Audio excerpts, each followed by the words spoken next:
Hello student, welcome back to my channel Samrat Academy. Student, मेरा नाम आकाश और आज की वीडियो बहुत ही ज्यादा इंपॉर्टेंट आप लोगों के लिए है, क्योंकि क्लास 10th सामाजिक विज्ञान के वेरी मोस्ट इंपॉर्टेंट क्वेश्चन में लेकर आया हूं। 10 महत्वपूर्ण अति लघु उत्तरीय में प्रश्न आप लोगों के सामने डिस्कस करने वाला हूं। वो प्रश्न अति लघु उत्तरीय ही है, लेकिन ज्यादातर ये क्वेश्चन आपके एग्जाम में पूछा जाता है। ठीक है, और 2022 में भी बहुत सारे क्वेश्चंस इसमें से पूछे गए थे, तो इसलिए मैं सारे क्वेश्चंस को इंक्लूड करके मैं आप लोगों को बता रहा हूं। ठीक है, यह बहुत ही ज्यादा इंपॉर्टेंट होगा आप लोगों के लिए 2023 बोर्ड एग्जाम के लिए। जितने बच्चे 2023 बोर्ड एग्जाम देने वाले हैं उनसे एक ही रिक्वेस्ट है कि 10 क्वेश्चन बता रहा हूं ना, 10 क्वेश्चन आप तैयार कर लीजिए, छोटे छोटे क्वेश्चन से तैयार कर लीजिए, इनमें से जरूर देखने को आपको मिलेगा। चलिए, क्वेश्चन नंबर जो पहला है मैं उससे पहले डिस्कस करना चाहूंगा, क्योंकि बहुत ही ज्यादा IMP क्वेश्चन है, वेरी मोस्ट IMP क्वेश्चन है। क्वेश्चन नंबर पहला कि जर्मनी का एकीकरण कब और कैसे हुआ। तो देखिए, जर्मनी का जो एकीकरण कब हुआ, देखिए दो प्रश्न है कि कब हुआ और एक कैसे हुआ। ये दोनों कंडीशन आपको उत्तर में लिखना होगा। तो देखिए, 1848 ईस्वी में जर्मन जो संप्रदाय के विभिन्न क्षेत्रों को मिलाकर निर्वाचित संसद द्वारा नियंत्रित राष्ट्र राज्य बनाने का प्रयास किया गया था। इसका मतलब ये चीज कह रहा है कि जब 1848 ईस्वी में, सन 1848 ईस्वी में जो जर्मन संप्रदाय के अलग अलग क्षेत्र को मिलाकर, जो उसमें जर्मन संप्रदाय के बहुत अलग अलग क्षेत्र थे, उन क्षेत्रों को क्या करें, मिलाकर एक निर्वाचित संसद द्वारा नियंत्रित राष्ट्र राज्य बनाने का प्रयास किया गया था। और प्रसा ने राष्ट्रीय एकीकृत आंदोलन का नेतृत्व किया। जो उस समय उनके जो प्रसा थे, वो प्रसा ने क्या किया कि राष्ट्रीय एकीकृत आंदोलन का नेतृत्व किया। और प्रसा के मुख्यमंत्री कौन थे, ऑटो वान बिस्मार्क को इस प्रक्रिया का जनक माना जाता है। प्रसा के मुख्यमंत्री ऑटो वान बिस्मार्क को इस प्रक्रिया का जनक माना जाता है। तो देखिए, ये तो नाम याद होना चाहिए आपको कि प्रसा के मुख्यमंत्री कौन थे, ऑटो वान बिस्मार्क। इनको ही जो ये प्रक्रिया थी जर्मनी के एकीकरण का, इन्हीं को इनको जनक माना जाता है। और विलियम प्रथम, देखिए ये नाम याद करना है आपको, विलियम प्रथम। ये विलियम प्रथम को जर्मनी का पहला सम्राट घोषित किया गया था। विलियम प्रथम को जर्मनी का प्रथम सम्राट घोषित किया गया था। तो जब भी ये क्वेश्चन आपसे पूछेगा कि जर्मनी का एकीकरण कब और कैसे हुआ, तो आपको बताना है कि 1848 में हुआ था। और कैसे हुआ था, तो उस समय विभिन्न क्षेत्रों को मिलाकर एक निर्वाचित संसद नियंत्रित राष्ट्र राज्य बनाने का प्रयास किया गया था। और प्रसा ने राष्ट्रीय एकीकृत आंदोलन का नेतृत्व किया। प्रसा के मुख्यमंत्री ऑटो वान बिस्मार्क को इस प्रक्रिया का जनक माना जाता है। और विलियम प्रथम को जर्मनी का प्रथम सम्राट घोषित किया गया था। बस इतना पॉइंट आपको लिख देना है और आराम से, ये अति लघु उत्तरीय है, 2 नंबर आराम से आपको मिल जाएगा। कितने नंबर, 2 नंबर के लिए प्रश्न आते हैं। ठीक है, चलिए पहला प्रश्न डिस्कस हो गया। दूसरा प्रश्न देखिए, दूसरा प्रश्न छोटा है लेकिन बहुत इंपॉर्टेंट है कि साइमन कमीशन का गठन क्यों किया गया था। कह रहा है कि जो साइमन कमीशन था, तो ये साइमन कमीशन का गठन क्यों किया गया था।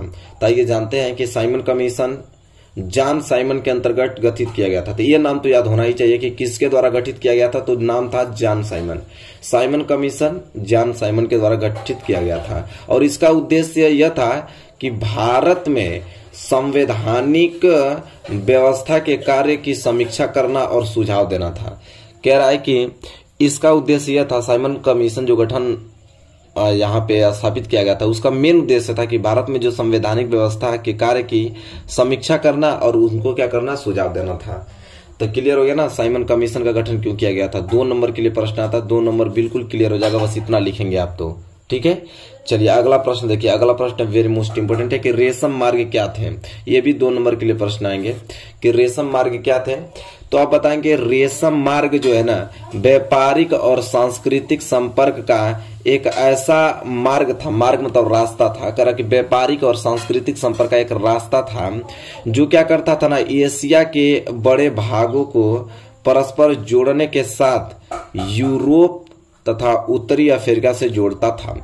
सिंपल आप बात करें तो रेशम मार्ग एक रास्ता था, व्यापारिक रास्ता, उससे रेशम सप्लाई किए जाते थे उस रास्ते से। और वो रास्ता एशिया के बड़े भागों को परस्पर जोड़ने के साथ यूरोप तथा उत्तरी अफ्रीका से भी क्या करता था, वो मार्ग जुड़ता था। बस इतना ही आपको लिखना है और 2 नंबर बिल्कुल आप लोग के पास होगा। ठीक है, क्लियर हो गया ना। चलिए अगला प्रश्न देखिए। यहाँ पे अगला प्रश्न है कि इटली का एकीकरण कब हुआ था। अभी हमने देखा कि जर्मनी का एकीकरण कब और कैसे हुआ। अब यह प्रश्न है कि इटली का एकीकरण कब हुआ था।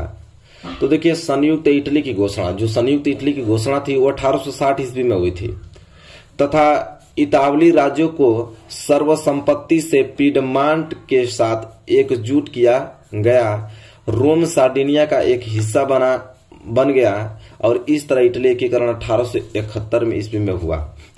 कह रहा है कि संयुक्त इटली की घोषणा तो 1860 ईस्वी में ही हो गई थी और उसमें जो इटावली राज्यों के सर्वसंपत्ति से जो पीडमांट के साथ एकजुट किया गया और रोम सार्डिनिया का एक हिस्सा बन गया और इस तरह इटली का एकीकरण कब हुआ भाई, तो 1871 ईस्वी में हुआ था। जब भी आपसे कोई पूछे विकल्प में भी प्रश्न आ जाता है कि इटली का एकीकरण कब हुआ, तो 1871 ईस्वी में बता दीजिएगा और घोषणा तो 1860 ईस्वी में ही हो गई थी संयुक्त इटली की। ठीक है, चलिए क्वेश्चन नंबर 4 था, क्लियर हो गया ना। क्वेश्चन नंबर 5 देखिए, बहुत छोटा क्वेश्चन है, 2 नंबर के लिए, बहुत ही ज्यादा छोटा, इंपॉर्टेंट है कि 1871 ईस्वी में जर्मनी का सम्राट किसे घोषित किया गया।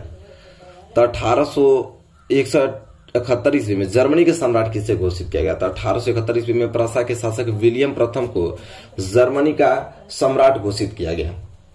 ठीक है, 1871 ईस्वी में विलियम प्रथम को जर्मनी का सम्राट घोषित किया गया। क्लियर हो गया। किस ईस्वी में था, 1871। जिस समय 1871 में इटली का एकीकरण हुआ उसी समय जर्मनी का सम्राट भी घोषित किया गया। किनको, तो विलियम प्रथम को। तो दोनों प्रश्न आपको याद होने चाहिए अच्छी तरीके से। चलिए इसके बाद जो क्वेश्चन नंबर 6 है ना, very very most important question है, बहुत ही प्यारा प्रश्न है कि गांधी जी ने अपनी पुस्तक जो हिंद स्वराज लिखे थे, जो हिंद स्वराज उनकी पुस्तक थी, उसमें असहयोग आंदोलन के पक्ष में क्या तर्क उन्होंने दिया था। ठीक है, गांधी जी की जो पुस्तक हिंद स्वराज थी, असहयोग आंदोलन के पक्ष में क्या तर्क दिया था गांधी जी ने, उन किताब में क्या लिखा था। तो देखिए उन्होंने ये तर्क दिया था कि गांधी जी ने अपनी पुस्तक हिंद स्वराज में असहयोग आंदोलन के पक्ष में तर्क दिए हैं। क्या तर्क दिए हैं कि प्यार और अफसोस की शक्ति एवं हथियार की शक्ति असीम एवं अधिक प्रभावी होती है। उन्होंने बताया कि जो प्यार और अफसोस की शक्ति होती है और हथियार की शक्ति होती है बहुत ही अधिक प्रभावी होता है और असीम होता है। ठीक है, हथियार एवं हिंसा, देखिए 2 चीज याद रखिएगा, हथियार एक है और एक चीज हिंसा, हमेशा नुकसान करते हैं। सबको मालूम है कि हथियार और एक क्रोध जो हिंसा होती है वो हमेशा नुकसान करते हैं, वे कभी दया नहीं करते हैं। गांधी जी का यह भी सुझाव था कि जो असहयोग आंदोलन चरणबद्ध तरीके से आगे बढ़ना चाहिए। ठीक है, तो उन्होंने असहयोग आंदोलन के बारे में यह तर्क दिया था अपने हिंद स्वराज जो पुस्तक उन्होंने लिखी थी। तो आई होप क्लियर हो गया होगा। जब भी आपसे क्वेश्चन आए तो आप आसानी से इन क्वेश्चन को लिख पाएंगे और नंबर ले पाएंगे। ठीक है, 2 नंबर के लिए प्रश्न आता है। ठीक है, इतना ही पॉइंट आपको लिखना है एग्जाम में। ये प्रश्न नंबर 6 था। प्रश्न नंबर 7 की बात करें तो चलिए देखिए प्रश्न नंबर 7 क्या है। प्रश्न नंबर 7 है कि कार्न लॉ, देखिए कार्न लॉ से क्या आशय। अब हमसे पूछा है कि कार्न लॉ क्या होता है, चलिए जानते हैं कार्न लॉ क्या है। तो कह रहा है कि जमींदारों के दबाव के कारण सरकार ने कारण मतलब होता है मक्का के आयात पर प्रतिबंध लगा दिया। इस कानून को सामान्यतः कार्न्स लॉ के नाम से जाना जाता है।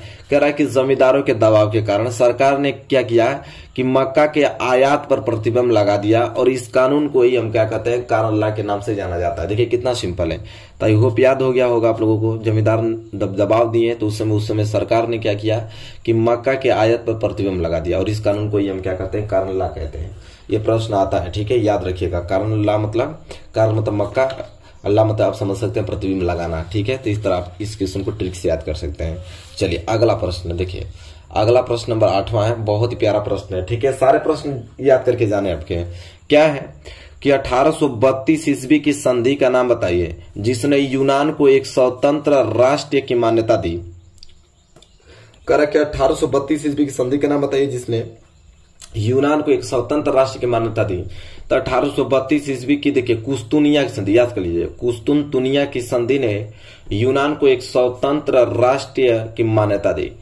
तो किसकी संधि, तो कुस्तुनतुनिया की संधि। यह संधि याद करना आप लोगों को। 1832 में कुस्तुनतुनिया की संधि जो थी वो यूनान को एक स्वतंत्र राष्ट्र की मान्यता दिया था। ठीक है, 2 नंबर के लिए प्रश्न आता है, सिंपल है, आपको 2 नंबर आसानी से मिल पाएंगे।